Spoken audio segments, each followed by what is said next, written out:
দুঃখ যাদের জীবন করা তাদের আবার দুঃখ জীবনে তো দুঃখে করা। তুমি আভাস হয়ে আসা হতাশা মুখের হাসি, কত আদরে ভালোবেসেছি তোমার ওই মিষ্টি হাসি। কি ভাগ্য আমার, যা চাই তাই হারাই।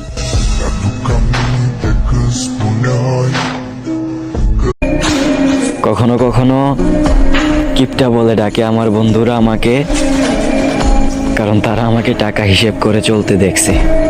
কি কখনো কখনো কিপটা বলে ডাকে আমার বন্ধুরা আমাকে, কারণ তারা আমাকে টাকা হিসেব করে চলতে দেখছে। আমি আমার ঘরের পরিস্থিতি দেখে চলি, কারণ আমি আমার বাবাকে টাকার জন্য কষ্ট করতে দেখছি।